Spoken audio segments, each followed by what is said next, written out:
दर्शकों, भाद्रपद कृष्ण पक्ष में पड़ने वाली एकादशी का नाम अजा एकादशी है। श्री कृष्ण जन्माष्टमी के 3 दिन बाद पड़ती है, जो कि साल 2024 में 29 अगस्त 2024 गुरुवार को मनाई जाएगी।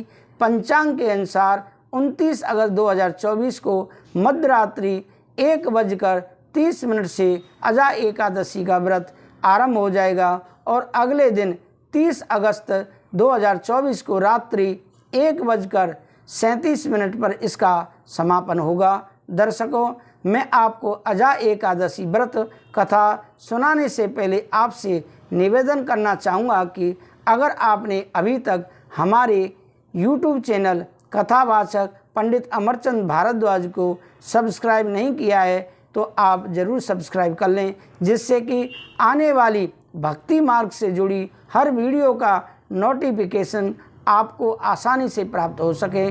दर्शकों, अधिक विलंब ना करते हुए मैं आपको अजा एकादशी व्रत कथा सुनाने जा रहा हूँ, जिसे आप ध्यानपूर्वक सुनें। चंद्र टरे सूरज टरे, टरे जगत विवार, पैदृण श्री हरिचंद को टरे न सत्य विचार। प्रिय दर्शकों, अजा एकादशी भाद्रपद कृष्ण पक्ष की एकादशी कथा कुछ इस तरह की रहने वाली है। धर्म युधिष्ठिर ने पूछा, जनार्दन, अब आप मुझे भादो कृष्ण पक्ष की एकादशी के बारे में बताइए। उस एकादशी का नाम, उसकी विधि क्या है? भगवान श्री कृष्ण बोले, धर्म युधिष्ठिर, भाद्रपद कृष्ण पक्ष की एकादशी को अजा एकादशी कहते हैं। जो मनुष्य इस दिन भगवान की भक्ति पूर्वक पूजा करते हैं, उनके समस्त पाप नष्ट हो जाते हैं। इस एकादशी की कथा इस प्रकार है। प्राचीन काल में एक चक्रवर्ती राजा, बड़े सत्य प्रतिज्ञ राजा हरिश्चंद्र राज करते थे। वह अत्यंत वीर प्रतापी और सत्यवादी थे। उन्होंने किसी अज्ञात कर्म तथा प्रतिज्ञा से राज्य को त्याग दिया और अपनी पत्नी तथा पुत्र को बेच दिया। वह स्वयं एक चांडाल के सेवक बन गए। उन्होंने चांडाल के यहाँ कफन लेने का काम किया, परंतु उसने इस आपत्ति के काम में सत्य को नहीं छोड़ा। जैसा कि हमने सर्वप्रथम दोहे में बोला था, चंद्र टरे सूरज टरे, टरे जगत विभार, पैदृण श्री हरिचंद को टरे न सत्य विचार। जब इस प्रकार रहते हुए उनको बहुत वर्ष व्यतीत हो गए तो इससे मुक्त होने का उपाय खोजने लगे। एक बार गौतम ऋषि वहाँ आए। राजा ने उन्हें देखकर प्रणाम किया और अपने दुख की कथा सुनाने लगे। महर्षि गौतम बोले, राजन, भादों के कृष्ण पक्ष में अजा एकादशी होती है।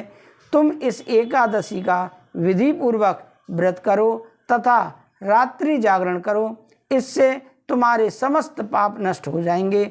गौतम ऋषि राजा से इस प्रकार कहकर अंतर ध्यान हो गए।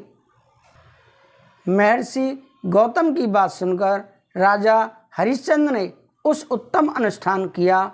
उस व्रत के प्रभाव से राजा सारे दुखों से पार हो गए। उन्हें पत्नी का सानिध्य और पुत्र मिल गया। यह सब अजा एकादशी व्रत का प्रभाव था। जो मनुष्य इस व्रत को विधि पूर्वक करते हैं तथा रात्रि जागरण करते हैं, उनके समस्त पाप नष्ट हो जाते हैं और अंत समय स्वर्ग को जाते हैं। इस एकादशी की कथा श्रवण मात्र से ही अश्वमेघ यज्ञ का फल मिलता है। इसका कथासार क्या है? प्राणी को ईश्वर के प्रति पूरी निष्ठा रखनी चाहिए। कठिन परिस्थितियों में भी जो सत्य का मार्ग नहीं छोड़ते वे स्वर्ग के अधिकारी होते हैं। सत्य की परीक्षा कठिन परिस्थितियों में ही होती है। अतः ईश्वर पर पूर्ण विश्वास रखते हुए सत्य का पालन करना चाहिए। लेकिन भगवत प्रेमियों, आजकल तो व्यक्ति पल पल पर झूठ बोलता है।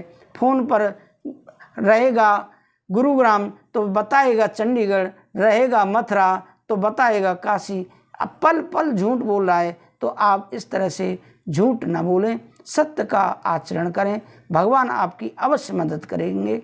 अगर आपको हमारी ये कथा अच्छी लगी हो तो हमारे इस YouTube चैनल को अवश्य सब्सक्राइब करें, जिससे कि आपको अगली कथा का नोटिफिकेशन अथवा प्रतिदिन राशिफल का नोटिफिकेशन आपको आसानी से प्राप्त हो सके। राधे राधे, जय श्री राधे।